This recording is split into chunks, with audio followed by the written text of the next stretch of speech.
patrocinado por Innovamed Panamá. Porque cada experimento cuenta, use insumos que marquen la diferencia.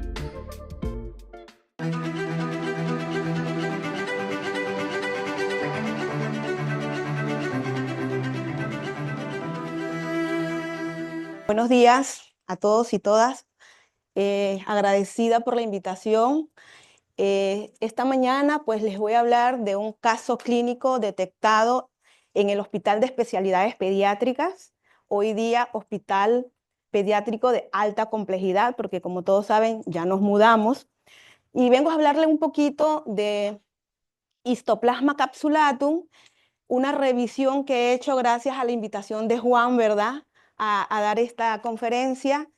Un caso clínico que detectamos en nuestro laboratorio y esto me ha servido para hacer una revisión bibliográfica bastante completa y darnos cuenta que poco sabemos, ¿verdad?, de algunos datos importantes, y la información está cada día más, es más abundante debido a las herramientas moleculares que existen. Yo pensaba presentar un simple caso de histoplasmosis detectado, y cuando empecé a hacer la revisión bibliográfica dije, esto es imposible, imposible. Hay que hablar un poquito de antecedentes, hay que hablar un poquito de la epidemiología, hay que hablar un poquito del hongo y qué se está haciendo en Panamá y qué se ha encontrado en Panamá, ¿verdad? Lamentablemente, no hay mucha información en Panamá. A nivel de Latinoamérica es de los países que poca información tiene de histoplasmosis. Hay uno que otros estudios hechos en el hospital de Chiriquí y algunos casos repostados en el hospital del Niño. Así que me he visto en la tarea de hacer una revisión bibliográfica bastante exhaustiva, ¿verdad? Estudiar un poquito y les voy a presentar, voy a tratar de hacerlo de la forma más rápida posible por el tiempo y respetar a mi siguiente compañero que va a presentar algunos datos importantes para que entendamos el comportamiento de este hongo y pues qué nos llevó a nosotros a tomar la decisión en colaboración con mis compañeros de intentar estudiar lo que había pasado con este pacientito que al final murió, ¿verdad? Y que esto pasa en nuestros laboratorios, esto es información que está, la experticia del tecnólogo médico al revisar un frotis de sangre periférica, que fue como se detectó en nuestro laboratorio. Pues se me ocurrió decir, mira, de esto vamos a hacer un caso clínico y bueno, no quiero pasar por alto, esto necesita una serie de permisos, de consentimientos que se tramitaron para poder utilizar esta información. Entonces, vamos a ver, no pasa, no pasa.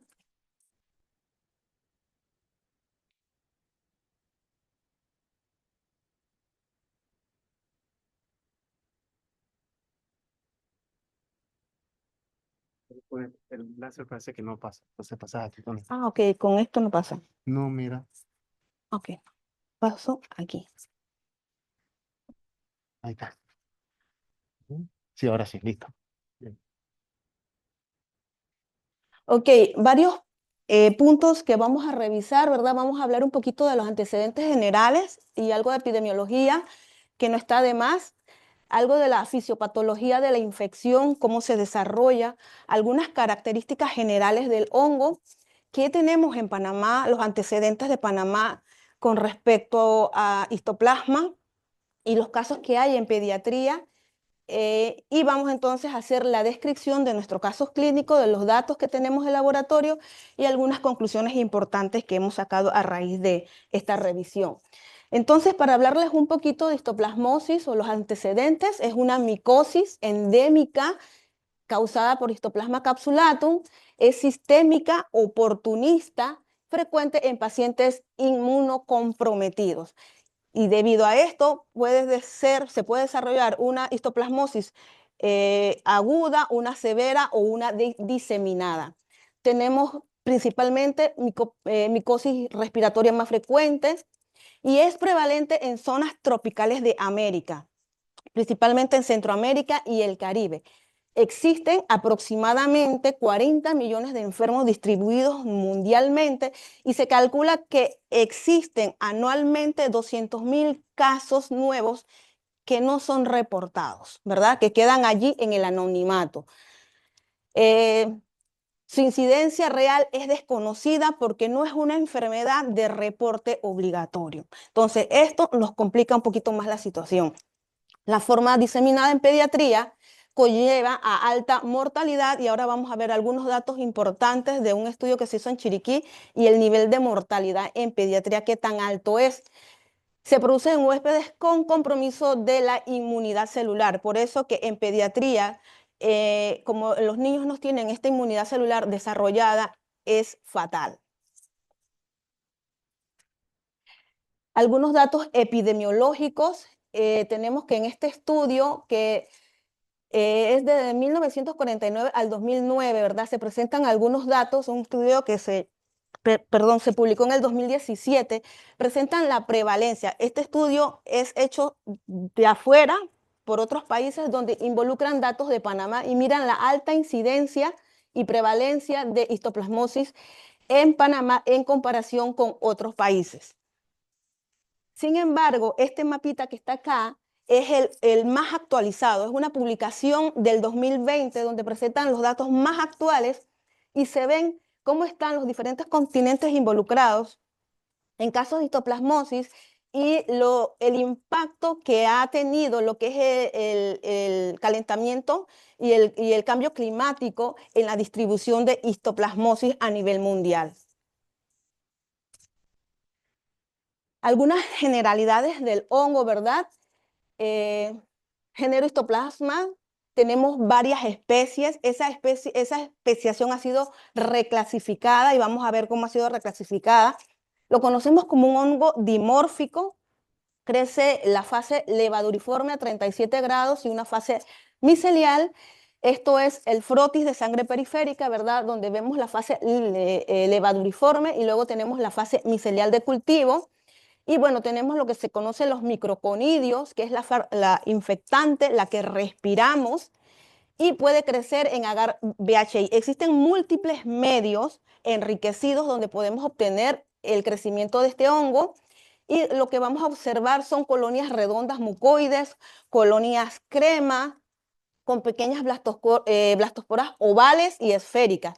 Y la forma de la blastospora aparece también en los tejidos infectados cuando hacemos procedimientos histológicos. Aquí vemos cómo se da el cultivo a 25 grados, la forma de las colonias a 37 grados y las características de las blastoconidias. Importante, cuando nosotros hicimos este estudio, nosotros no pudimos realizar esto en el departamento de microbiología, donde yo trabajo, de la Facultad de Medicina, porque necesitábamos nivel de bioseguridad 3 y tuvimos que ahí ayudarnos con nuestros colaboradores del estudio, ¿verdad? Del GORGA, para poder hacer aislamientos, extracciones de ADN para la parte molecular. Como les decía, esto ha cambiado la clasificación de histoplasmosis. Antes se decía que había dos variedades patológicas, Capsulatum, variedad Capsulatum, y Histoplasma capsulatum, variedad Duboisi. Esta en América y Duboisi en África y esta en caballos, Capsulatum falciparum, en equinos. Hoy día esto ha cambiado, ¿verdad? Debido al estudio del investigador Kausuga, se ha hecho un estudio filogenético donde se habla de clados, ¿verdad? El clado de América, clado 1, clado 2, de Norteamérica, perdón, el clado de América Latina, que está el grupo A, el B, el de Australia, el de Netherlands, el de Europa y el de África. Entonces vemos claramente cómo este estudio filogenético, hecho en el 2003, bastante antiguo, ha dado una nueva clasificación. Posteriormente, debido a esta clasificación, vemos cómo esa distribución por clado está en los diferentes continentes ubicados en diferentes áreas específicas. Luego tenemos otro estudio realizado en el 2016, donde ya hay otra clasificación en prácticamente 6 nuevos grupos y el clado de Norteamérica es subclasificado, ¿verdad? En nuevos grupos. Y tenemos seguidamente que ese clado de Norteamérica es como ellos clasifican en un estudio del 2017, Histoplasma Mississippi, Histoplasma Oriense, el suramericano y el linaje descrito en Panamá, porque ahora vamos a ver, cuando veamos los antecedentes de Panamá, Histoplasma capsulatum, variedad capsulatum fue descrito por primera vez en Panamá. Esa clasificación de Panamá sigue intacta, sigue igual y no es reclasificada. Luego vamos a hablar un poquito de los mecanismos de infección, ¿verdad? ¿Cómo se transmite la histoplasmosis? Todos sabemos y conocemos que el guano, que son las excretas de las aves, ¿verdad? Tienen alto contenido de nitrógeno y de fosfato y que es el ambiente propicio para que este hongo crezca. ¿Dónde encontramos ese guano? ¿Dónde encontramos esas excretas de aves? Es en los corrales, cuando se demuelen edificios, en los áticos, edificios antiguos, cuando se corta árbol, ahí está la presencia de este hongo. Y la infección inicial se desarrolla en los pulmones cuando inhalamos, ¿verdad?, la fase micelial y ellos radican y se internalizan en el sistema retículo endotelial, principalmente en los macrófagos, y puede distribuirse al cuerpo a través de vía hematógena hacia otros órganos. Entonces, esa es la forma cómo se produce la infección.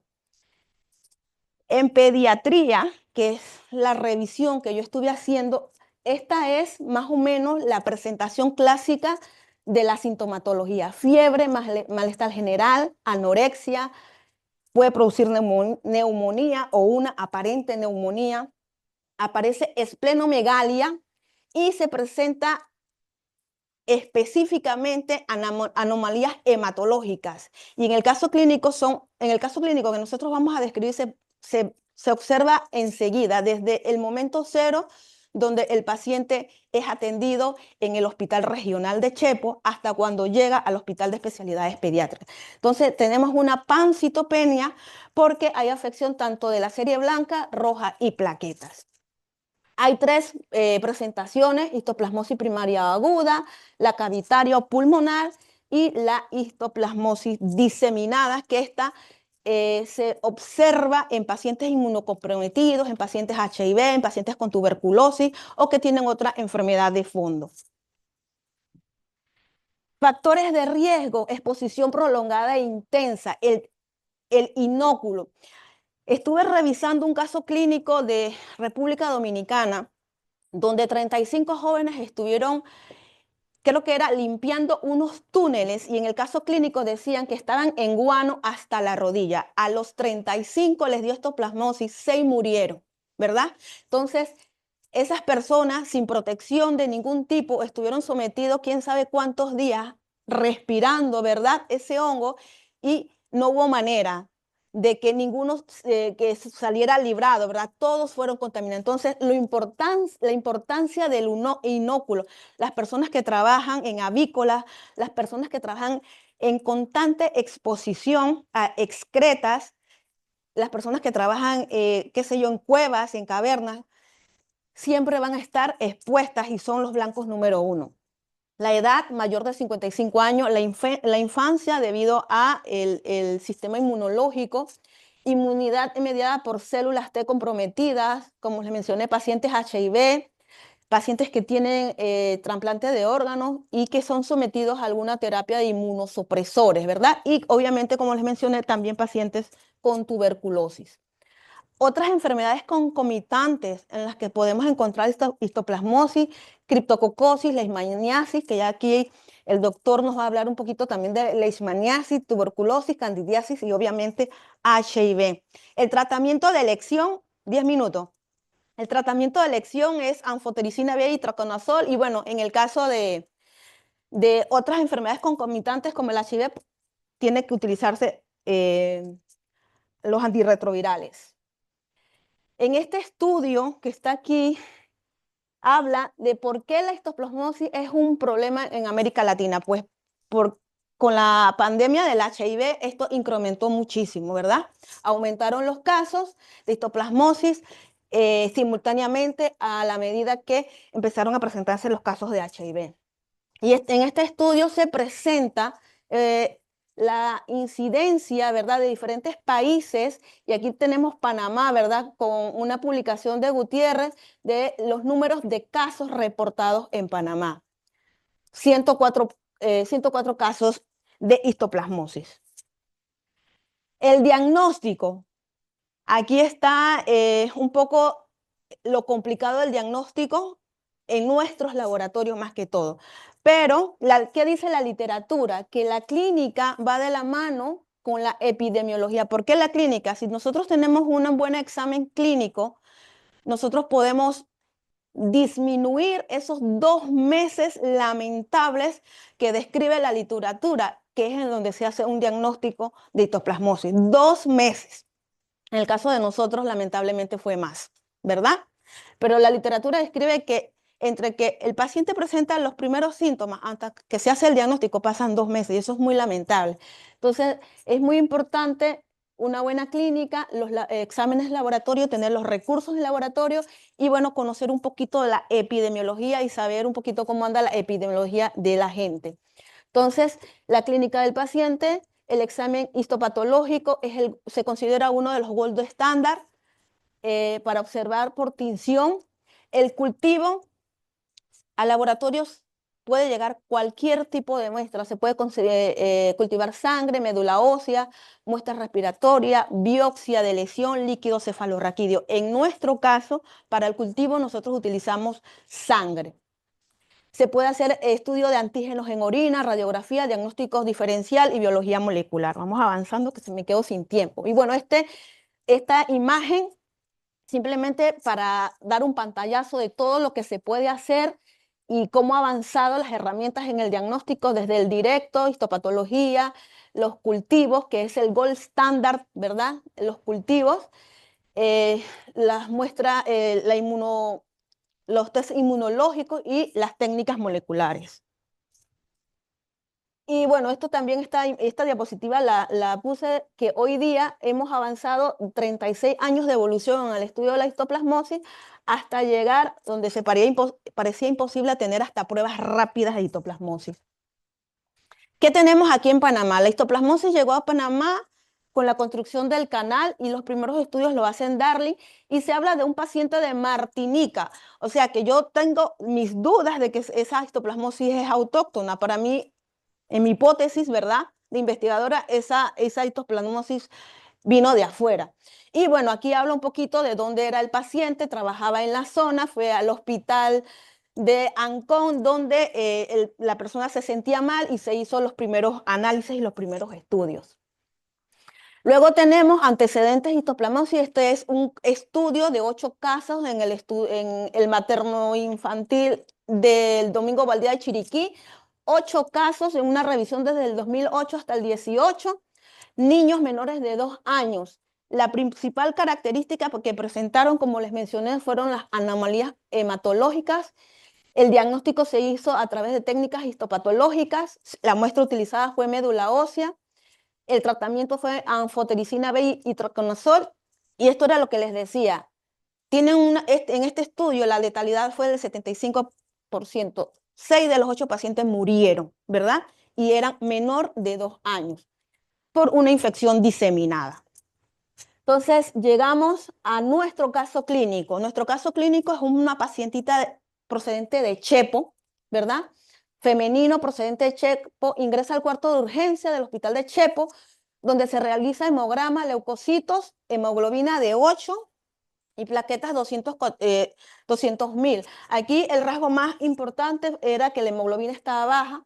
2 meses después ingresa al cuarto de urgencia del Hospital de Especialidades Pediátricas, donde se realizó hemograma, tenía leucocitos en 2.000, hemoglobina en 9 y plaquetas en 77.000.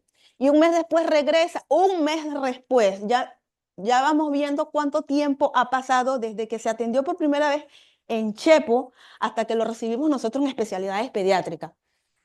Un mes después regresa con leucopenia, 3.000 blancos, hemoglobina de 7 y plaquetas de 23.000. valores elevados de deshidrogenasa, también tenemos alteradas algunas enzimas, disminución de proteínas, y una vez hospitalizada, los leucocitos disminuyen a 1000, 1500, hemoglobina en 9 y las plaquetas en 16.000. Entonces, ya vemos que tenemos aquí presente una pancitopenia, tenemos alteración de las 3 series hematológicas. ¿Qué encontramos o qué se observó en el frotis sanguíneo? Se observó estructuras levaduriformes, se realizó radiografía de tórax indicada por obstrucción por bronconeumonía y se le correlacionó clínicamente por un proceso neumológico.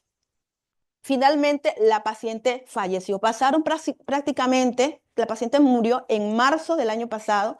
Imagínense, desde diciembre, que ella se presentó en el hospital de Chepo, casi 4 meses para hacer un diagnóstico y la paciente fallece con menos de 2 años. Estas fueron algunas de las pruebas de laboratorios que se hicieron. Traté de ponerlas en una tabla para por lo menos hacer alguna comparación de cómo fueron alterándose, ¿verdad? Las series hematológicas, las enzimas, se le hizo SAR, se le hizo COVID, influenza, virus sincitial respiratorio, se le hizo panel de FilmArray, entre otras pruebas, y todas salieron negativas. Entonces, el diagnóstico se hizo a través, la metodología que utilizó para describir el caso clínico por un diagnóstico clínico que se basó en el frotis de sangre periférica, la radiografía de tórax, el cultivo directo.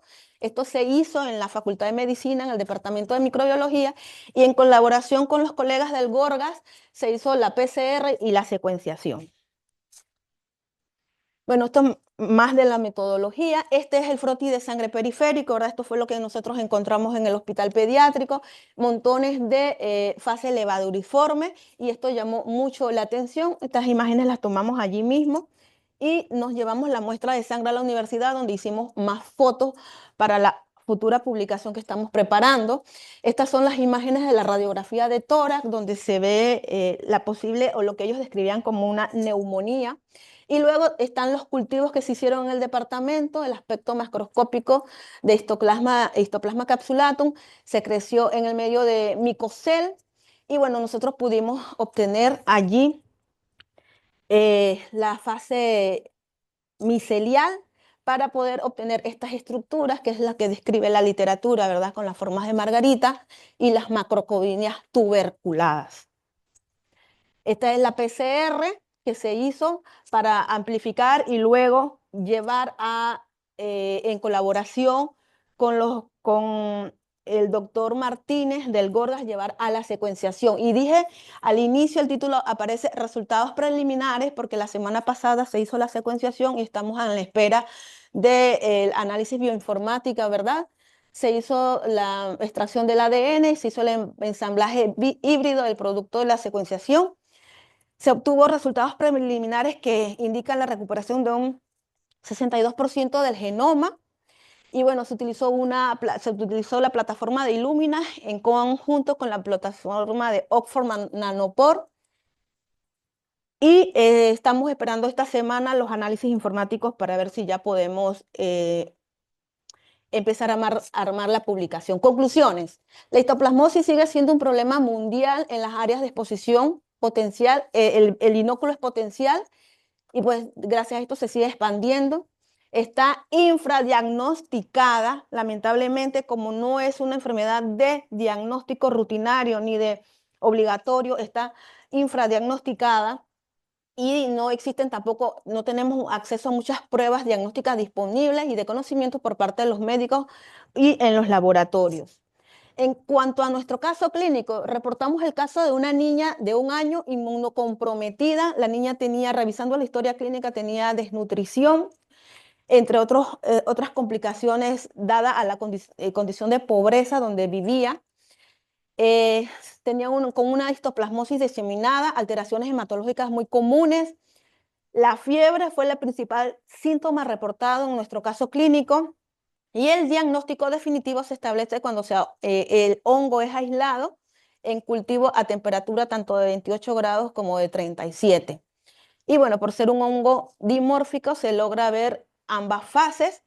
se confirma el diagnóstico por pruebas moleculares, pero el tiempo aquí fue crucial, por lo tanto lo pongo como un tiempo vital. Lamentablemente, la paciente, cuando nosotros hicimos el diagnóstico microbiológico, ya la paciente había muerto, ¿verdad? Lamentablemente. Agradecemos a todos los compañeros que se comprometieron y dijeron sí cuando yo propuse hacer la descripción de este caso clínico. Lamentablemente uno no encuentra a veces colegas disponibles a decir sí, yo quiero ayudarte, yo quiero participar. Pues yo tuve la fortuna de que mis compañeros sí me ayudaron, la doctora Jezabel en la parte de los cultivos y molecular, el doctor Alexander Martínez en el Gorgas, se ha encargado junto con el doctor Celestino con la secuenciación y el análisis bioinformático, la licenciada Liné Rodríguez en el pediátrico con la parte del frotisangre periférico, Gilberto Estefani en microbiología, ¿verdad? Ayudándome con el cultivo, y este que está aquí, Cristian Jiménez, es un residente de pediatría que nos facilitó y nos colaboró con la historia clínica y las placas, las radiografías de tórax. Muchas gracias por la invitación, Juan. Me ha servido para estudiar mucho. Lamentablemente con un mal sabor de que no tuvimos el diagnóstico a tiempo, que fue todo muy a la carrera. Pero bueno, simplemente exhortar a todos mis colegas y a los estudiantes que se encuentran aquí la importancia de la revisión de un frotisangre periférico, la importancia de esa experticia y malicia en el laboratorio clínico. Muchas gracias.